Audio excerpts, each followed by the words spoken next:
Vamos a iniciar con la presentación del caso clínico y vamos a iniciar con la anamnesis del caso. Vamos a iniciar primero con la afiliación del paciente. Es una paciente femenina de 8 años. Vamos a iniciar con los antecedentes claves de este paciente. Vamos a ver que esta paciente ha tenido una infección por SARS-CoV-2 confirmada hace 4 semanas.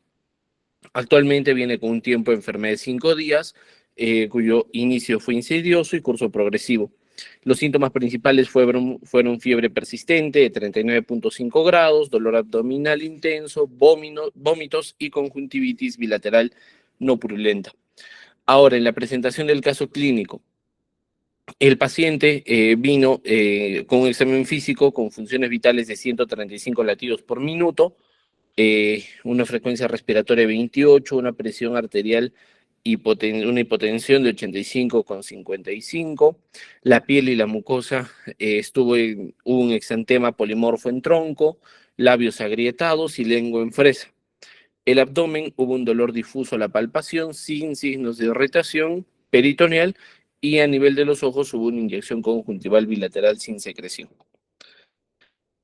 Entonces, en los exámenes auxiliares que se le tomaron al paciente, el hemograma nos mostró una leucocitosis con neutrofilia, linfopenia marcada, los reactantes salieron con una PCR de 210, un volumen de sedimentación glomerular 85, una ferritina en 600 nanogramos.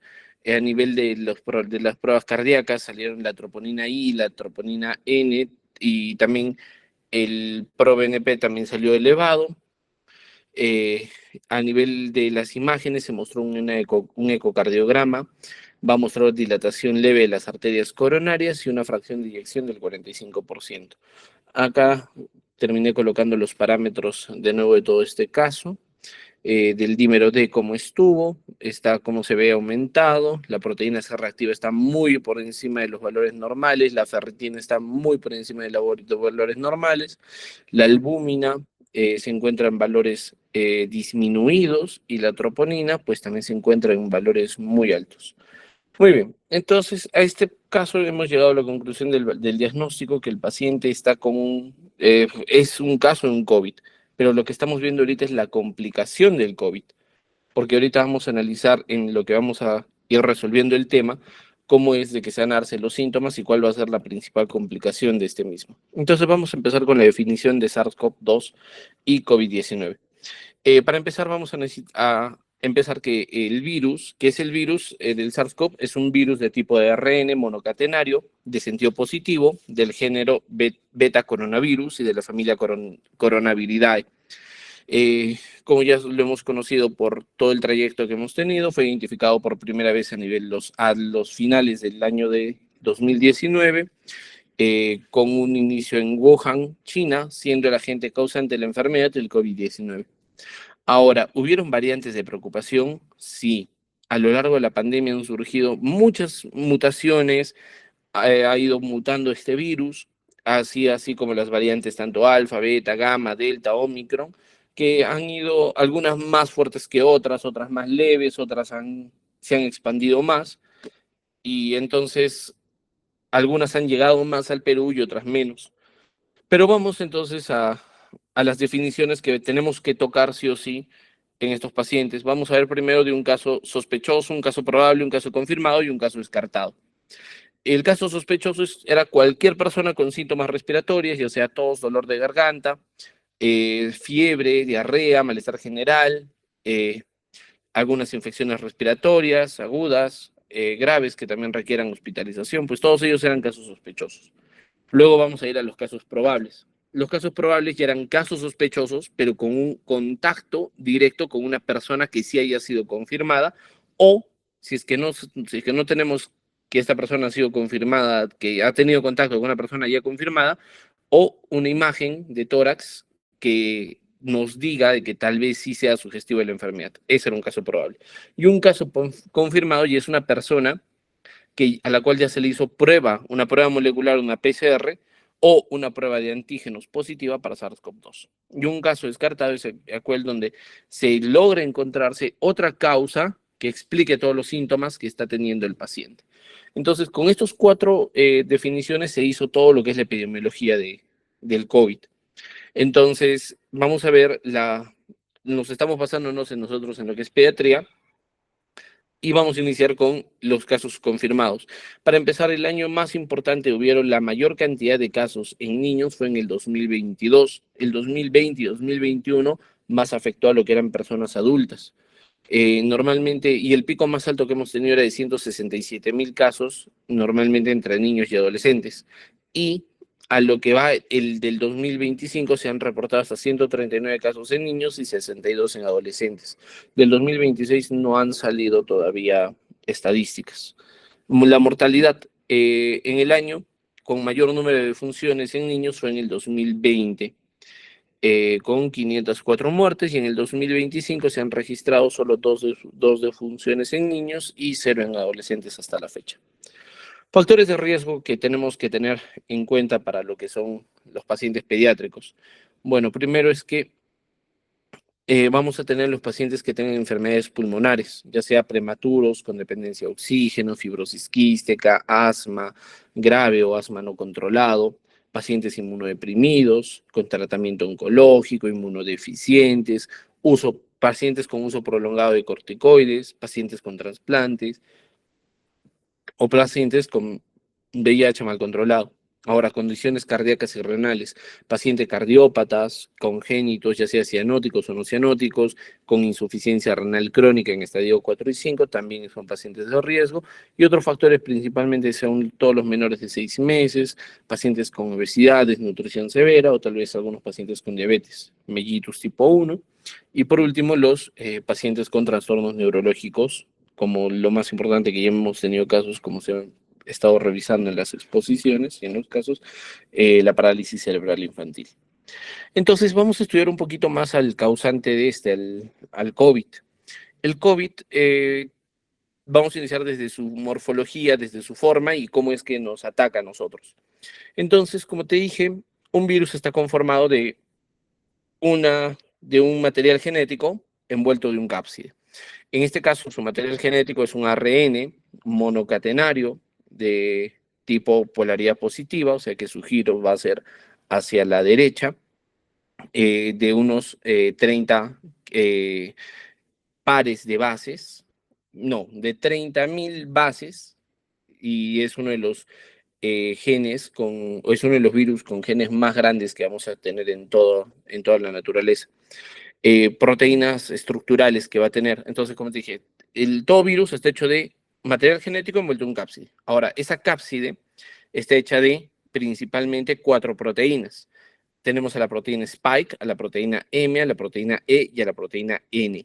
La proteína S o proteína Spike es una glucoproteína trimérica, que esta se va a dividirse todavía en 2 partes, la proteína porción S1 y S2. La S1 es la que se une al receptor para poder unirse, para poder entrar, y la segunda, la S2, es la que va a lograr fusionar esta cápside con la membrana de la célula.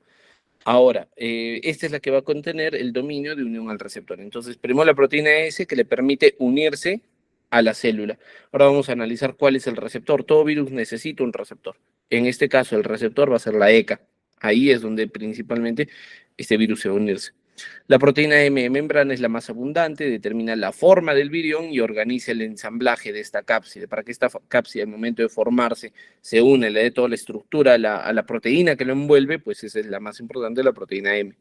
La proteína E es de una envoltura. Ahora, algunos virus no solamente tienen una cápside, sino encima de ella tienen una envoltura que los protege. Acá vamos a tener a la viroporina, que va a tener que es parte de esta proteína E, implicada en la patogénesis y liberación de este virus, para que este virus pueda ingresar hacia la célula.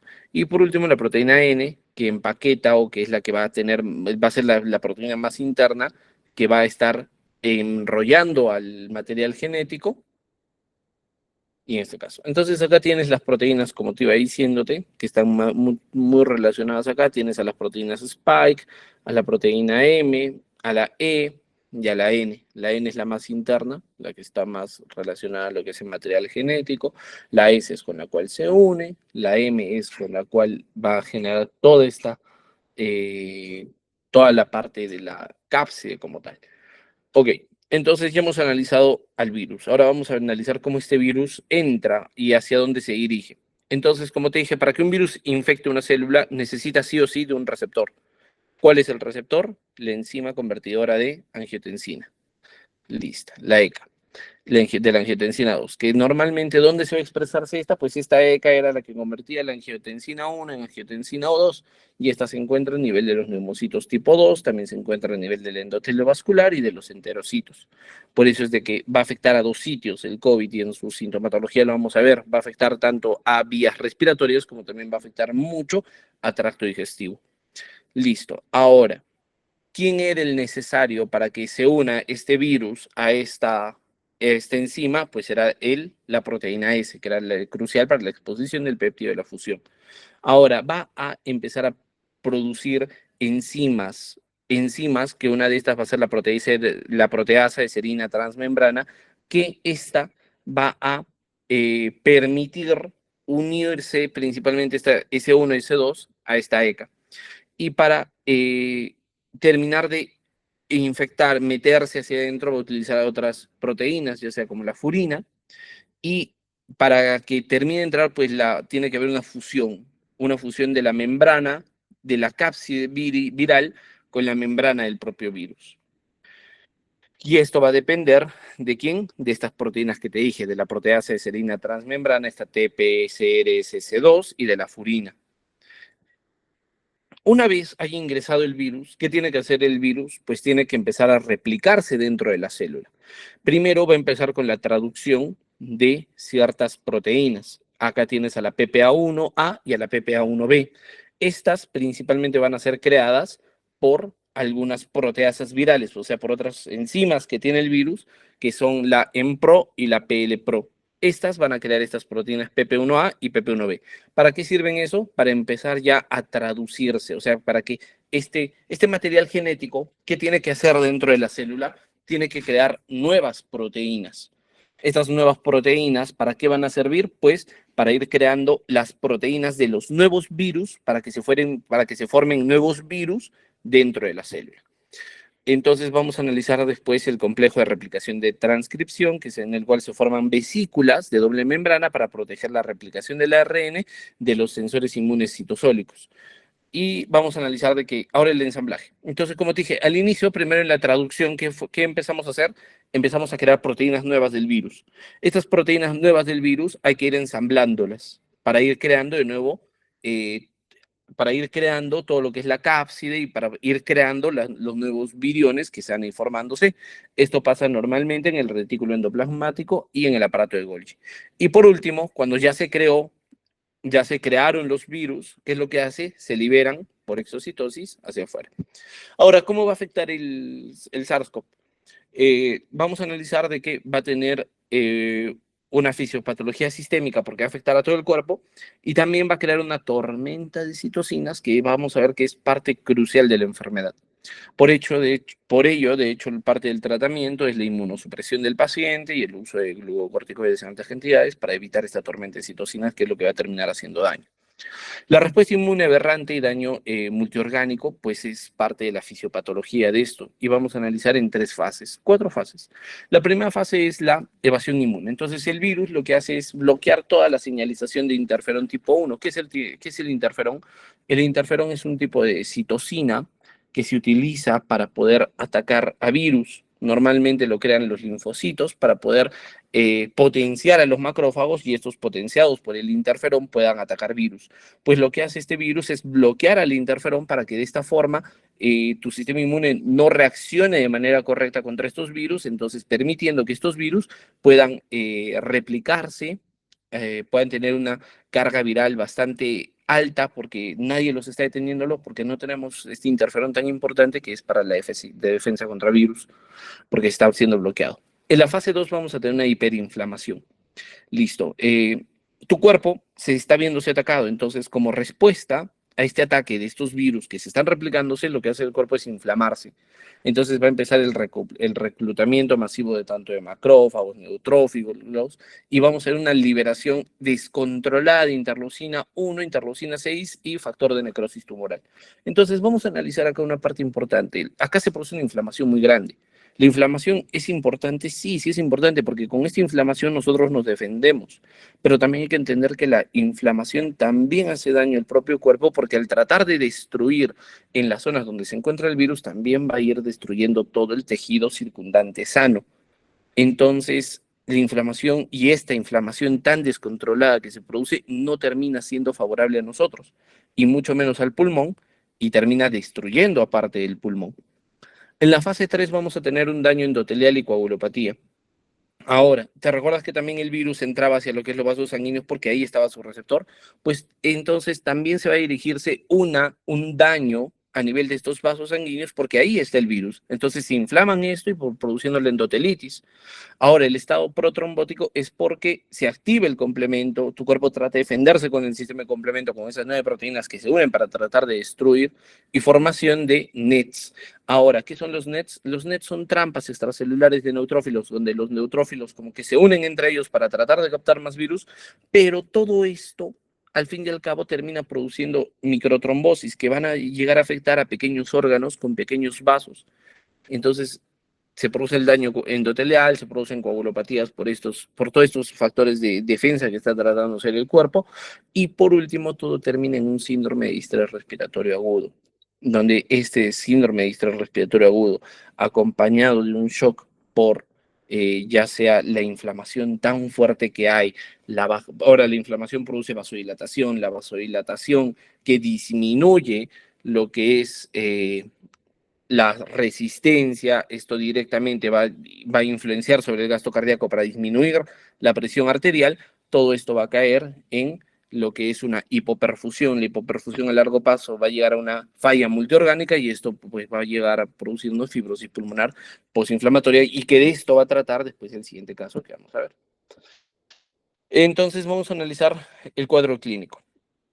Entonces, principalmente en niños, vamos a analizar que epidemiológicamente la mayor proporción de estos pacientes son asintomáticos, o si es que tienen cuadros respiratorios son muy leves comparados a lo que son los adultos. Ahora, los síntomas respiratorios pueden venir desde fiebre, presente en el 50%, la tos es lo más frecuente y normalmente podemos tener rinorrea y faringitis. Ahora, acompañado de esto también, como te dije, ya que estos receptores también están a nivel gastrointestinal, pues vamos a tener manifestaciones gastrointestinales que también son muy comunes, pero son más comunes que en los adultos todavía, incluyendo náuseas, vómitos, dolor abdominal, diarreas, y en ocasiones pueden venir preceden, es más, en ocasiones puede ser primero los síntomas gastrointestinales antes que los síntomas respiratorios. Ahora, también vamos a tener signos cutáneos, porque si te recuerdas en mi cuadro clínico que te presenté, te dije que había una cierta lesión a nivel de piel. Y acá esto se denominó los dedos de COVID, que son lesiones eritematosas, violáceas, sacrales, en 2 dedos, que suelen ser exantemas maculopapulares, pequeñas manchitas, y que pican bastante, de tipo urticariosa. Neurológico, a nivel neurológico puede venir una cefalea, irritabilidad, son bastante frecuentes. Y bueno, como todavía parte, si es que nosotros revisamos las guías de esos entonces para decir caso probable, teníamos que tener síntomas sugestivos, tales como la que es la anosmia, la disgeunesia, donde el paciente ya no sentía, ya no olía de igual forma, ya no tenía la capacidad del gusto, pues lo perdía. Y todo esto es muy poco, eso es más que todo para adultos. En niños ya no es tan frecuente debido a la dificultad diagnóstica que también tiene esto. Y bueno, la gravedad por edad. Los lactantes menores de 1 año y adolescentes tienen mayor riesgo de progresión a enfermedad moderada grave, más que los que no están en este proceso. Entonces continuamos con el diagnóstico. Continuando con la exposición, Un minuto, por favor. primero con la exposición vamos a ver con lo que son los diagnósticos. Principalmente el diagnóstico se va a basar en lo que son los criterios clínicos, posterior a ello va a pasar con una confirmación por laboratorio y finalmente se pasa a lo que es la estratificación. Siguiente diapositiva, por favor. Ya. Como ya se mencionó, bueno, ya lo mencionó mi compañero, se van a dividir en cuatro situaciones. Puede ser un caso sospechoso, el caso probable, un caso confirmado y un caso descartado. En cuanto a lo que son los casos sospechosos, se los va a denominar así a aquellas personas que puedan cumplir con uno de los siguientes parámetros. Que primero que sea una persona que presente lo que es tos, dolor de garganta, o además de signos y síntomas como lo que son la fiebre, la diarrea, anosmia, congestión nasal e incluso lo que es la dificultad para respirar, que vendría a ser una señal de alarma. Y el otro criterio vendría a ser una persona que esté con una infección respiratoria aguda grave, como por ejemplo que tenga una temperatura mayor a 38 grados centígrados, 2, o que tenga un inicio que sea un inicio dentro de los últimos 10 días y que requiera una hospitalización. En cuanto a lo que es el caso probable, va a ser aquella persona que sea, digamos, un caso sospechoso que tenga como antecedente epidemiológico un contacto directo con una persona que sea confirmada o relacionado a un conglomerado de casos, los cuales han tenido por lo menos un caso confirmado dentro justamente de ese grupo.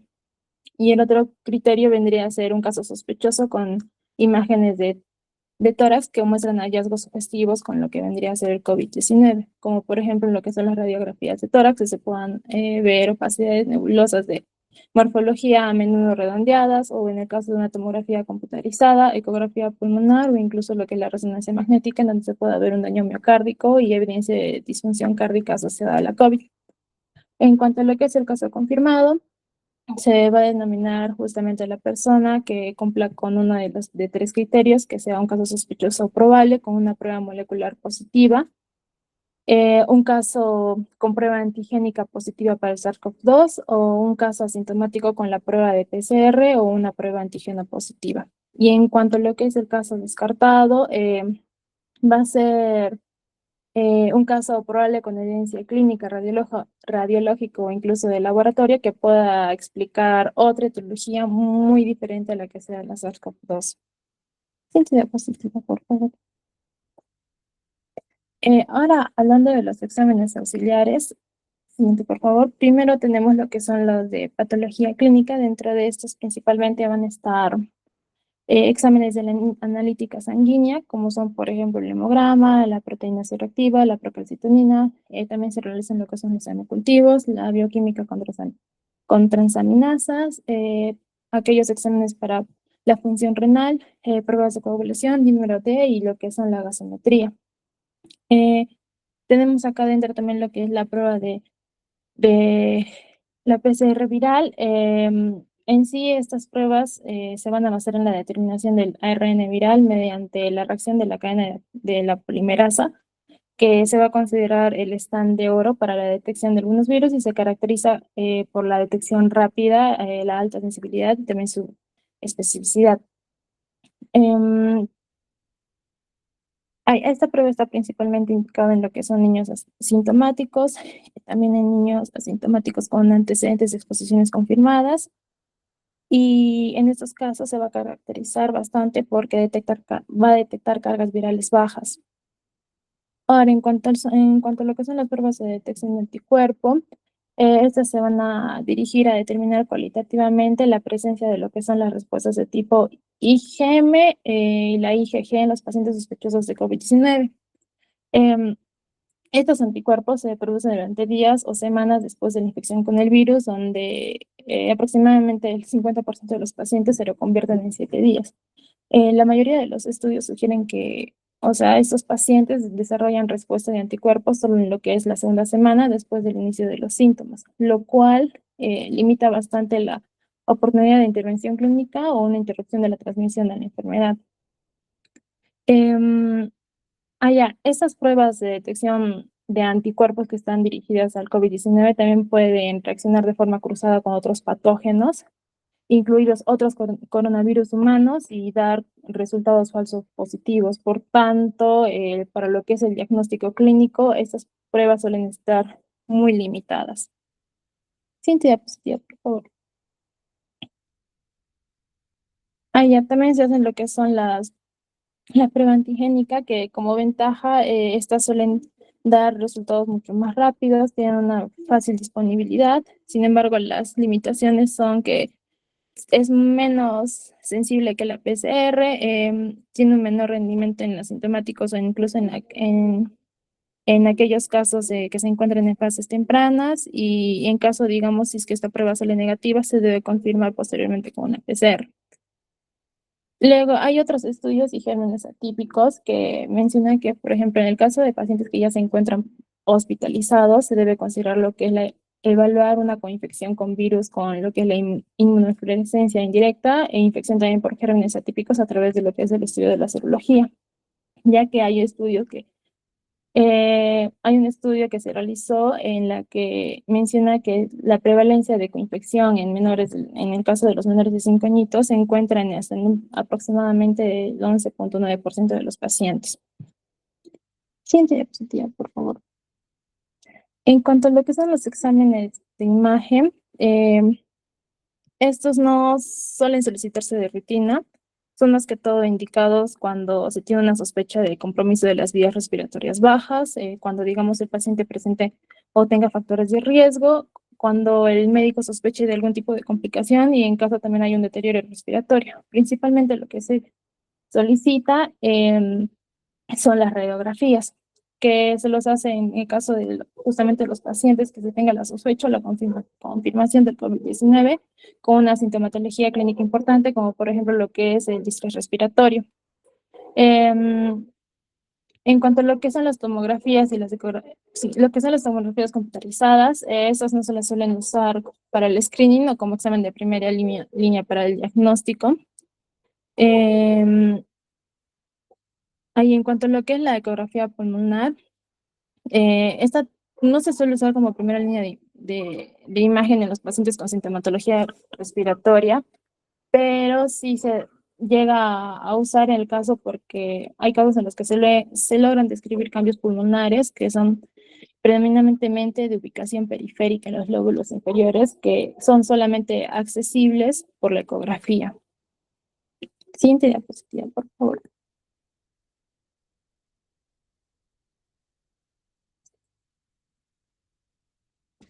Ahora, hablando de lo que es la estratificación, bueno, eso se va a clasificar en lo que son los casos asintomáticos, uno leve, moderado y severo.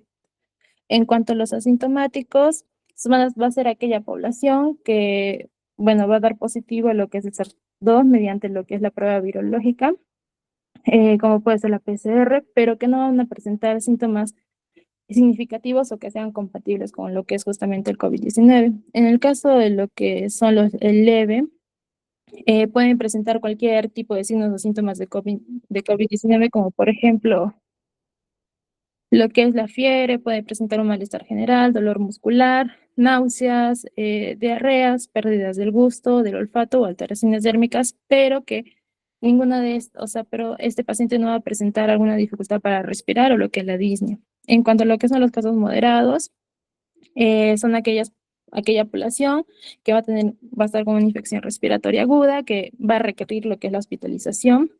En el caso de que, por ejemplo, presente una incapacidad o dificultad para lo que es la alimentación, presente dificultad respiratoria, taquipnia o también taquipnia o una frecuencia respiratoria que, digamos, en el caso de los que son los pequeñitos menores de 2 meses, sea mayor o igual a 60 respiraciones por minuto, de los 2 a 11 meses mayor a 50 y del año a los 5 añitos que sea mayor a 40. También en el caso de que la saturación, por ejemplo, se encuentre menor o igual al 93% y, por ejemplo, el pequeño presente lo que son signos clínicos de neumonía. En los casos severos, van a requerir lo que es la hospitalización en la unidad de cuidados intensivos pediátricos, siempre y cuando cumplan con criterios como, por ejemplo, que tenga una saturación menor a 92% a nivel del mar, que presente una dificultad respiratoria severa, como por ejemplo lo que es un desbalance tóraco-abdominal, presente quejidos y tirajes. También, por ejemplo, una taquipnea severa, en la que los menores de 1 año presenten más de 70 respiraciones por minuto, de 1 a 11 añitos más de 50 y de 12 a 18 más de 30. Que haya, por ejemplo, una disminución de lo que es del estado de conciencia, o que puede llegar también incluso a lo que son las convulsiones, que se presente un síndrome de distrés respiratorio agudo, de cualquier gravedad, presente shock séptico, daño miocárdico o lo que es la rhabdomiólisis. Siguiente diapositiva, por favor.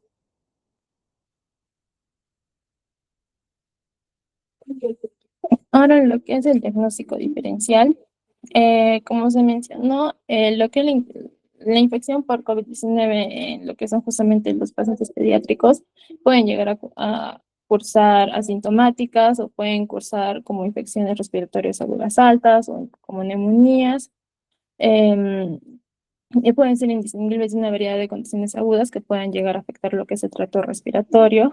eh, y dentro de esos, el principal diagnóstico diferencial vendría a ser lo que es la bronquiolitis, que suele darse, que se da en los menores de 2 añitos, provocado por el virus sincicial respiratorio y que se caracteriza principalmente porque presentan rinorrea, fiebres, una tos persistente, dificultad para respirar y sibilancias. En cuanto a lo que son otras infecciones virales, tenemos, por ejemplo, lo que es la influenza, parainfluenza, adenovirus, que pueden causar justamente esas infecciones respiratorias virales. Comúnmente en estos casos, los pacientes van a presentar lo que es la fiebre, tos, disnea, y en algunos casos pueden llegar a presentar lo que es una neumonía intersticial. Em, la mayoría de los casos van a tener recuentos normales o disminuidos de lo que son los glóbulos blancos, mientras que los niños que se encuentren gravemente afectados eh, mos- van a mostrar un nivel reducido del recuento de lo que son los linfocitos. Todos estos virus también pueden transmitir, como lo que es en COVID-19, se transmiten a través de lo que es el tracto respiratorio o el contacto directo, que se va a caracterizar por se caracteriza más que todo por la aparición en grupos de pacientes, o bueno, en este caso de grupos pediátricos de niños. Y también el historial de la exposición epidemiológica va a jugar un papel importante en lo que es justamente el diagnóstico diferencial. Siguiente diapositiva, por favor. Luego tenemos lo que es la neumonía bacteriana. Estos pacientes en su mayoría van a mostrar lo que son fiebres altas y van a presentar una apariencia tóxica. En lo que es sí, en la etapa temprana de la enfermedad, la tos no suele ser muy obvia, pero se pueden llegar a escuchar lo que son los sectores húmedos. Y la radiografía de tórax puede mostrar pequeñas opacidades irregulares o consolidación segmentaria o incluso lobular. Em, Sí, en cuanto a lo que son los exámenes de rutina en sangre, acá se van a mostrar un aumento en lo que es el reencuentro de glóbulos glóbulos blancos, perdón, con un predominio de los neutrófilos, así como lo que es una proteína C reactiva elevada. Y en estos casos los antibióticos van a ser efectivos. En cuanto a lo que es la neumonía por micoplasma, em, estas pueden ocurrir en cualquier estación y en escuelas o instituciones de cuidado infantil como una pequeña epidemia.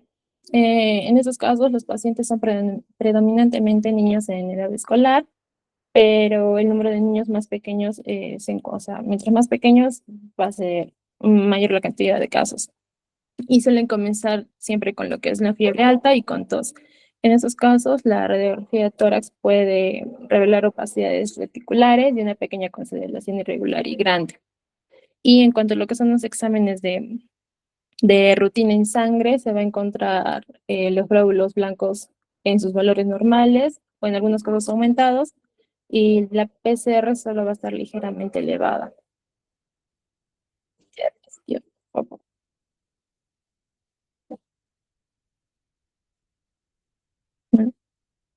Ahora, hablando con el tratamiento, como se ha visto, se certificó en lo que son casos leves, moderados y severos. En el caso de los leves, en estos, como se mencionó, van a presentar lo que son signos y síntomas característicos de estas infecciones, como vendrían a ser el dolor muscular, los vómitos, la diarrea, la pérdida del gusto del olfato.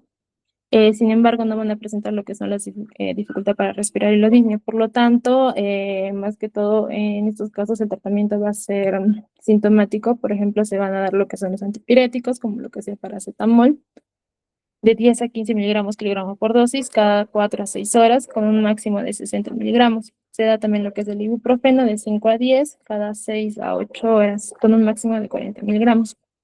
Se tiene que dar una hidratación adecuada, se hace el aislamiento domiciliario y se hace lo que es la educación de los signos de alarma. Por ejemplo, que el pequeño comienza a presentar dificultad respiratoria, una saturación menor al 94%, que se encuentre letárgico o que la fiebre sea persistente por más de 3 días. En estos casos no se recomienda, bueno, no se usan lo que son los antibióticos rutinarios, ni tampoco los corticoides, ni antivirales. Siguiente diapositiva, por favor.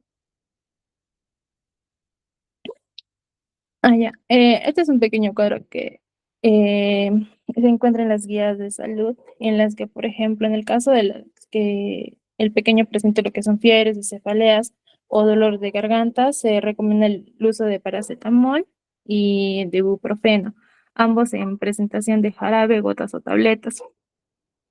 Y en el caso de que presenten ya. Y por ejemplo que en el caso de lo que son en niños menores de 35 kilos, se recomienda dar de 10 miligramos, de 10 a 15, condicional a dolor y en caso persistan también, y en caso persistan los síntomas, se administra 10 esa dosis cada 6 horas. Y en el caso de los niños mayores de 35 kilogramos, se dan las tabletas de paracetamol de 500 condicionales al dolor y si es que persistiera la sintomatología vendría a ser de 4 a 6 horas con un máximo de 4 gramos al día.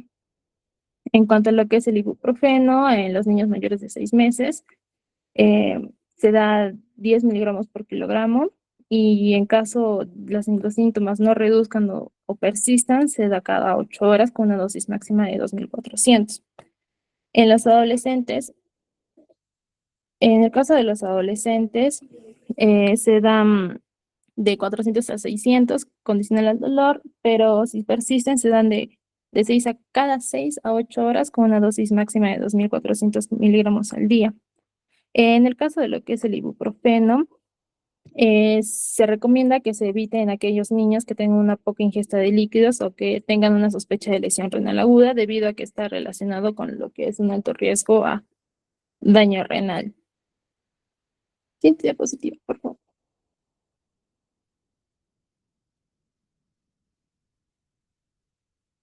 En el caso, en lo que son los casos moderados, estos aquí ya requieren lo que es la hospitalización, justamente porque van a presentar una incapacidad o una dificultad para lo que es la alimentación, van a presentar lo que es la dificultad respiratoria y lo que son las taquimias. Aquí se va a iniciar con lo que es una oxigenoterapia, que se inicia cuando la saturación se encuentre por debajo de 92%, se da con se administra de 1 a 4 litros por minuto con cánula binasal y con el objetivo de que la saturación llegue a ser mayor o igual a 94%.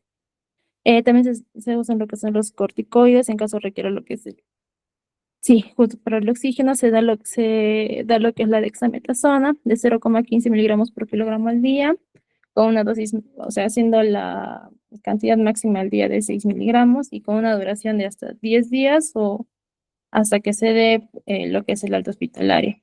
Y otra alternativa, aparte de lo que es la dexametasona, se podría dar lo que es la prednisona, 1 miligramo por kilogramo por día. Y en estos casos no se recomienda usar de forma rutinaria lo que es la hidroxicloroquina, la ivermectina, el tocilizumab y el remdesivir. Siguiente diapositiva, por favor.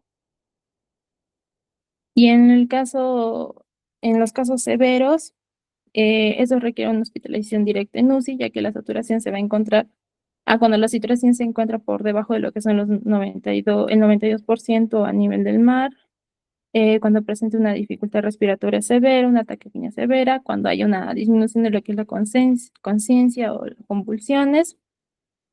Acá se comienza con lo que es un soporte respiratorio, es decir, un oxígeno de alto flujo, el CPAP o la ventilación mecánica invasiva en caso de que haya falla respiratoria.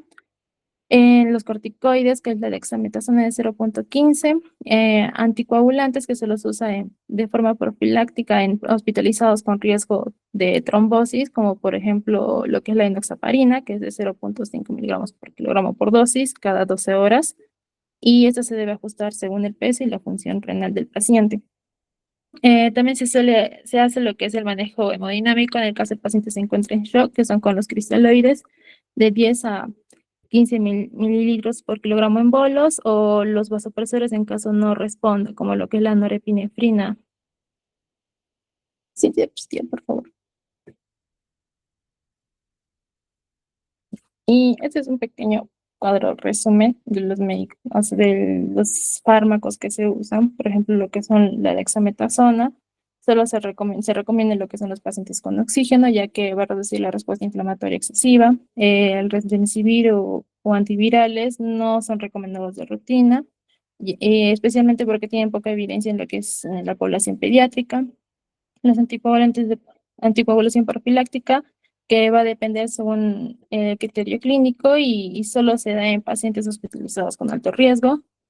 En caso de los que son los antibióticos, solo se va a dar si es que hay sospecha de que haya una sobreinfección bacteriana.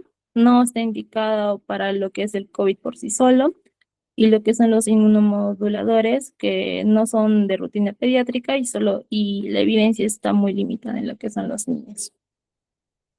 Entidad positiva, por favor.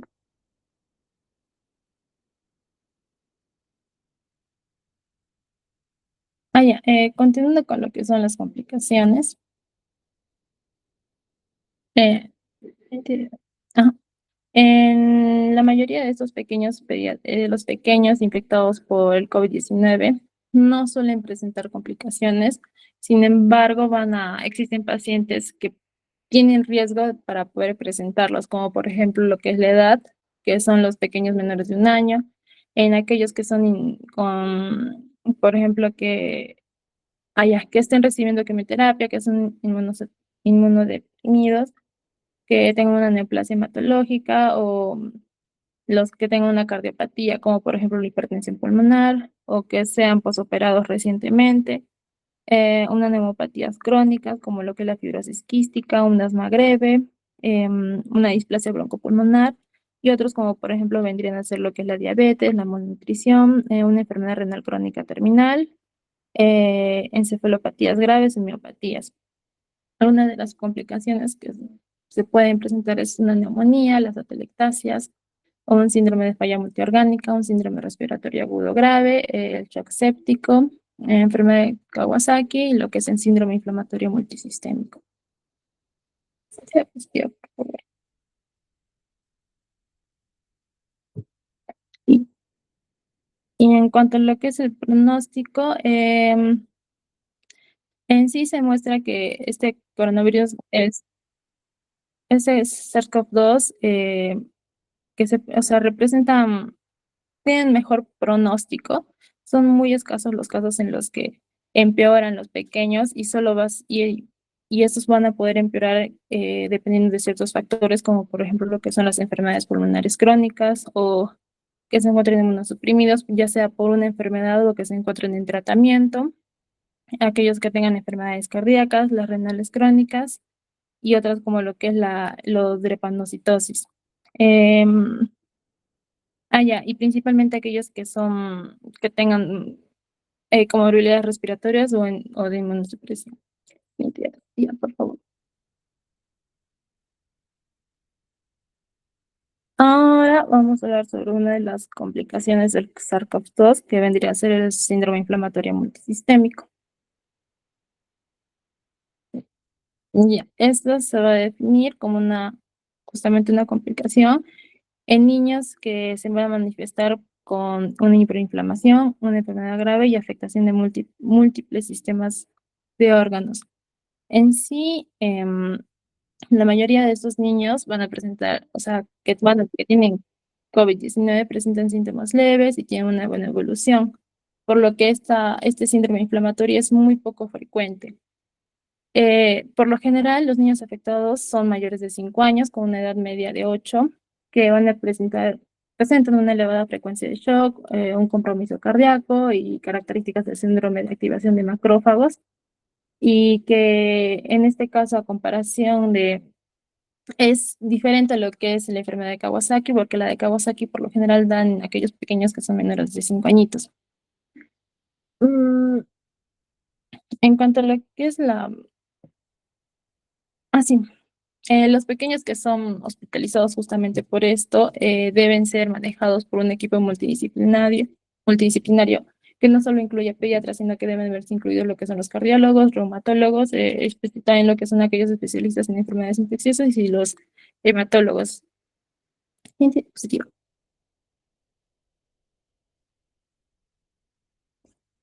En cuanto a lo que es el diagnóstico, eh, en este caso estos pacientes deben ser evaluados también para lo que son otras infecciones posibles y condiciones no infecciosas que se puedan encontrar relacionadas, como por ejemplo de alguna enfermedad maligna, que pueda explicar la presentación clínica. También se debe tener en cuenta que es posible la superposición de entidades, lo cual representa un reto para justamente lo que es el diagnóstico. Eh, y se van a considerar una serie de criterios para diagnosticar esta complicación, que es, por ejemplo, primero que el paciente con una edad menor a 18 años va a presentar una fiebre que sea mayor a 38 grados por más de 72 horas más una afectación multisistémica. También puede presentar dos de los siguientes signos o síntomas, como por ejemplo vendría a ser un rash o una conjuntivitis bilateral no purulenta o signos inflamatorios mucocutáneos. Puede presentar lo que es una hipotensión o shock, una disfunción miocárdica, pericarditis, valvulitis o anomalias coronarias. Van a haber evidencias de coagulopatías, problemas gastrointestinales agudos como lo que son diarreas, vómitos o dolor abdominal y afectación renal, que vendría a ser una injuria renal aguda. Va a haber lo que es una elevación de los marcadores de inflamación, que vendría a ser la proteína C reactiva, la BCG, también lo que vendría a ser la ferritina y triglicéridos. Y en cuanto a lo que es la clasificación clínica de esta enfermedad, si una vez que el paciente cumple con todos estos criterios de diagnóstico, se tiene que posterior a ello clasificar al paciente según una serie de fenotipos que se dividen en tres, que vendría a ser primero lo que es la presentación inflamatoria indefinida, que se caracteriza por una fiebre persistente con síntomas leves, como lo que es una fatiga, una cefalea, y en estos casos los marcadores inflamatorios suelen estar elevados, pero no presentan signos de un compromiso multisistémico. Luego está lo que es la presentación tipo enfermedad de Kawasaki, son aquellos pacientes que pueden tener criterios completos o incluso incompletos de la enfermedad de Kawasaki de acuerdo a la AJA y que no llegan a desarrollar lo que es un shock o un compromiso multisistémico, pero sí pueden presentar lo que son compromisos cardíacos. Y luego está la presentación tipo shock, que se presentan lo que son los signos de shock de acuerdo a la definición de Coinstein de falla cardiovascular. En estos casos, los pacientes van a presentar marcadores inflamatorios elevados, un compromiso multisistémico severo y lo que es principalmente el cardíaco. Siguiente diapositiva, por favor.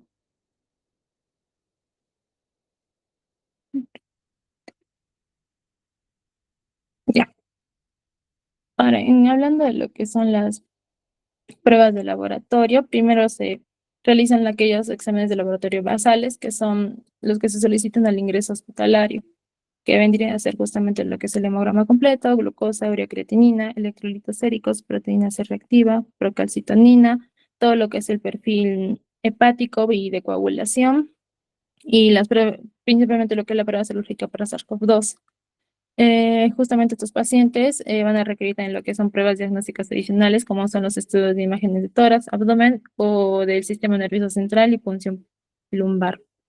En cuanto a lo que son los exámenes de laboratorio complementarios, son aquellos casos que tengan como presentación tipo enfermedad Kawasaki o los que sean tipo presentación tipo shock, en los cuales se suele eh, pedir o solicitar aquellos marcadores de compromiso cardíaco como la troponina T, la ferritina, los dímeros D, una deshidrogenasa láctica, triglicéridos, se solicita lo que son frotis de sangre, electrocardiograma, ecocardiograma y la radiografía de tórax.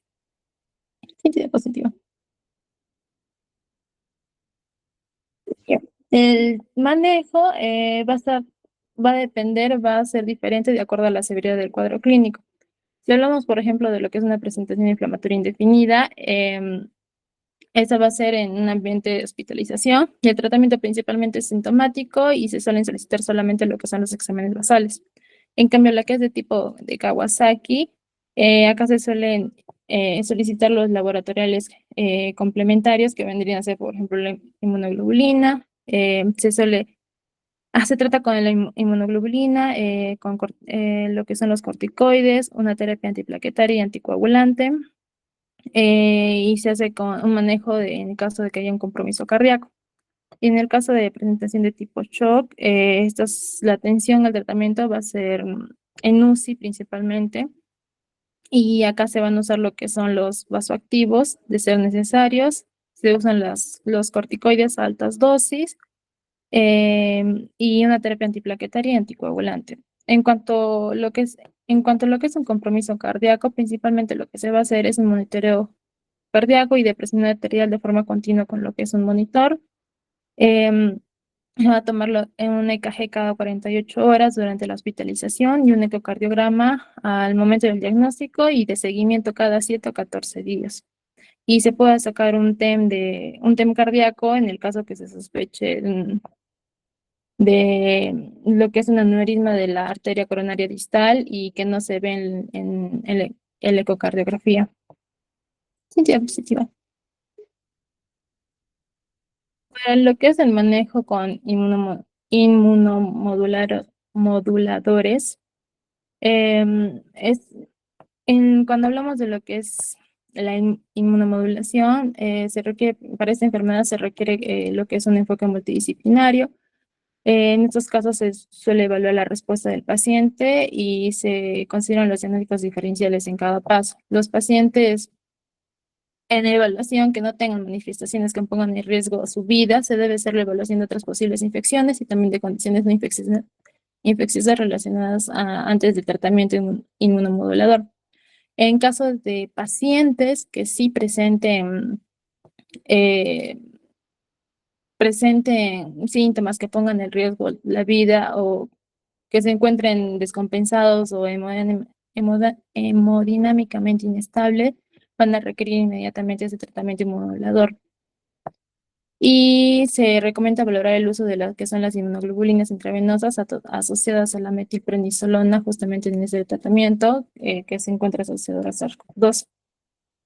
En el caso de lo que es, por ejemplo, una presentación inflamatoria indefinida, solo se monitorea. En el caso de la enfermedad de Kawasaki, se deben considerar las inmunoglobulinas como terapia de primera línea, con una dosis de 2 gramos por kilogramo, como dosis única y una dosis máxima de 100 gramos, que se pasan o se infunden en 12 horas.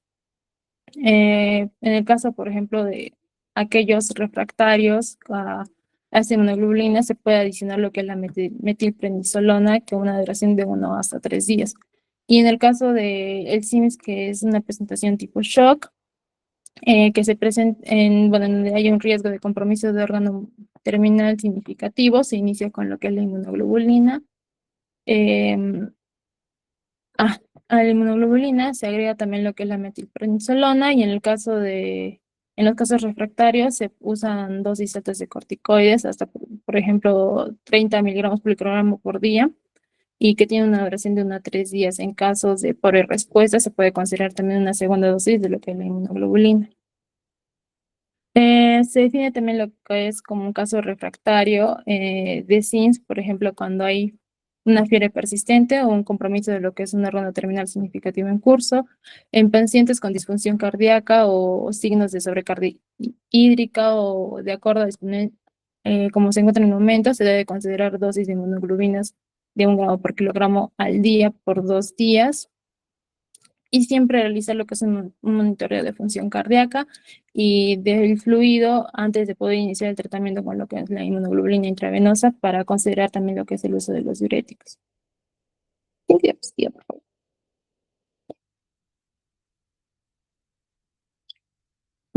Lo que es la terapia antiplaquetaria anticoagulante, se los debe considerar en los pacientes que cumplen los criterios de lo que es la enfermedad de Kawasaki. Se deben usar dosis bajas de lo que es la aspirina, de 3 a 5 miligramos por día, con una dosis máxima de 81 y por al menos lo que son 6 semanas, hasta que el conteo de lo que son las plaquetas llegue a normalizarse y las arterias coronarias se normalicen a las 4 semanas de los diagnósticos. También a su vez no se recomienda dar lo que es la aspirina en el caso de pacientes con sangrado activo, un riesgo elevado de sangrado o un conteo plaquetario que sea menor o igual a 80. Se dan los anticoagulantes terapéuticos con lo que es la enoxaparina en todos los pacientes que tengan disfunción ventricular grave o un aneurisma de la arteria coronaria. En pacientes que presenten trombosis o una fracción de eyección menor del 35%, deben recibir lo que es un tratamiento con Deben recibir anticoagulantes terapéuticos con los que es enoxaparina hasta por 2 semanas, incluso luego de lo que es la alta hospitalaria. Ya, y en todos los casos siempre se va a sugerir lo que es la evaluación y el seguimiento por cardiología y hematología. Siguiente diapositiva, por favor. Y este es un pequeño flujograma del tamizaje y manejo de los pacientes pediátricos, por ejemplo, que tienen con riesgo de SARS-CoV-2. Primero se tiene que identificar al paciente pediátrico, ver si tiene contacto directo con un caso confirmado sospechoso de COVID-19. Se hace la evaluación médica, las pruebas diagnósticas. Si se encuentra sintomático, se va a hacer la estratificación de leve, moderado o severo. Entre el moderado y severo pasan directamente a hospitalización, donde se hace un manejo integral para posteriormente, según mejoría del paciente, se le pueda dar el alta hospitalaria. Sin embargo, si se encuentran asintomáticos, bueno, pasan a hacer el aislamiento domiciliario por 10 días, hay monitoreo de lo que es la temperatura a través del día y seguimiento de síntomas. En caso siga siendo asintomático, se da una alta epidemiológica a los 7 días. Pero si aparecen lo que son los signos de alarma, pasa inmediatamente a lo que es la hospitalización. En cuanto a lo que, y al costado está lo que es el diagrama del diagnóstico y manejo de los pacientes con la sospecha del SIMS. Acá principalmente cuando presenten una fiebre mayor a 38 por más de 72 horas, que presenten rash o conjuntivos bilaterales, hipotensión o shock, una disfunción miocárdica, evidencia de coagulopatías o problemas gastrointestinales. También que en cuanto a lo que son los exámenes laboratoriales, los marcadores de inflamación se encuentren alterados, elevados, y que hayan tenido que hayan tenido diagnóstico confirmado de infección dentro de las 4 semanas previas justamente a lo que es el inicio del cuadro de los síntomas. Si presenta signos de shock, va a pasar directamente a lo que es UCI, en donde se va a hacer el manejo de tipo shock usando lo que son los vasoactivos en caso sea necesario, las inmunoglobulinas, la corticoterapias, también a dosis altas en el caso de los refractarios, la terapia antiplaquetaria y anticoagulante, y el manejo en el caso del compromiso cardíaco. Si no presenta signos de shock, solo pasa a lo que es la hospitalización, en donde va a estar la que es la presentación inflamatoria indefinida y los de tipo enfermedad de Kawasaki. Diapositiva.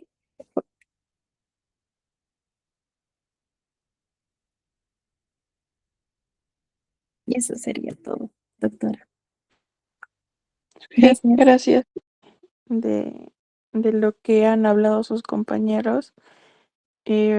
Recordar siempre que tenemos a disposición las guías tanto del Ministerio de Salud como de Salud, que sí se podría decir que están bastante completas y como han visto que han expuesto sus compañeros, nos expone a todos los posibles casos, resume un poco lo que es el diagnóstico, el abordaje terapéutico, entonces hay que tenerlas en cuenta para la revisión. También les recomendaría la guía chilena en pediatría y la española, que me parece que también están, se complementan, ¿no? No nos olvidemos entonces siempre que el COVID sí fue una pandemia, pero todavía siguen habiendo, por así decirlo, brotes, ¿no? Por ejemplo, el año pasado coincidió con el inicio de los labores académicas del año académico de los escolares, ¿no? Y con el friaje, ¿no? Ahí volvimos a tener otra vez casos. Claro que no llegaban a ser severos, pero había varios casos por lo mismo de la contagiosidad de la variante que circulaba en ese entonces. Ya entonces todavía hay casos de, de esta patología, ¿no? Entonces es importante que nosotros definamos, ¿no? Como mencionaron, cuándo es un caso probable, cuándo es un caso confirmado, cuándo se descarta el caso, ¿no? Y no nos olvidemos tampoco que cuando tomemos la historia del paciente en emergencia, sobre todo si es que se va a hospitalizar, ver si es que tiene factores de riesgo, porque eso nos puede orientar después, ¿no? Al curso de la enfermedad, al pronóstico del paciente que pudiera tener, ¿no? Si es que hay una mayor afectación o no. Ahora, para recordarles el COVID-19 se refiere a la manifestación aguda, por así decirlo, ¿no? De la infección por el SARS-CoV-2, mientras de que el síndrome inflamatorio multisistémico, como a veces le decimos, es como el MICE, por sus siglas en inglés, es una complicación, podría decirse postinfecciosa, ¿no? Que hiperinflamatoria, como han mencionado, ¿no? Entonces, para que haya esa diferencia establecida. Respecto a los exámenes auxiliares, el PCR, como dijeron, es el gol estándar, pero también se puede utilizar, ¿no? Las pruebas antigénicas, puede haber también algunas otras alteraciones en los exámenes en los exámenes que se puedan solicitar, y eso nos va a llevar a la estratificación de la severidad del caso, ¿no? No a todos los pacientes se les solicitan estudios de imagen, solamente si es que hay casos de compromiso, por ejemplo, de vías respiratorias bajas, o si es que por A o por B el paciente lo vemos o vemos que hay sospecha de complicaciones, no hay factores de riesgo por demás que se presenten, si es que el deterioro respiratorio también puede ser, ¿no? Y bueno, la mayoría de casos en pediatría, como se menciona en la literatura, ¿no? La mayoría de los casos son leves, ¿no? Entonces el manejo es de soporte. Generalmente lo manejamos con lo que son los antipiréticos, el paracetamol no se olviden la dosis de 10 a 15 miligramos por kilo por dosis, se puede dar hasta cada 4 horas, teniendo en cuenta la dosis máxima que es 60 miligramos por kilo por día, no se van a olvidar eso siempre. Las recomendaciones generales, ¿no? El aislamiento domiciliario, que en un comienzo se mencionaba hasta 10 días, luego ya se fue disminuyendo, ¿no? La idea es que los síntomas bajen, el paciente esté por demás sin fiebre, sin tos exigente, y puede reincorporarse a sus actividades, ¿no? Generalmente es a los 3, 5 días. En lo que respecta a los casos moderados y severos, no olvidarse siempre de que la oxigenoterapia es un pilar de tratamiento. El corticoide no está recomendado, por así decirlo, de rutina, ¿no? Pero en los casos severos sí podría ser de ayuda, y hay que tener en cuenta si es que el paciente tiene algún tipo de complicación, digamos, que requiere anticoagulación, ¿no? O si es que tiene por demás compromiso hemodinámico, se tendrá que hacer el manejo respectivo. Y respecto al MICE, hay que tenerlo en consideración más que todo, como mencioné, como una complicación, ¿no?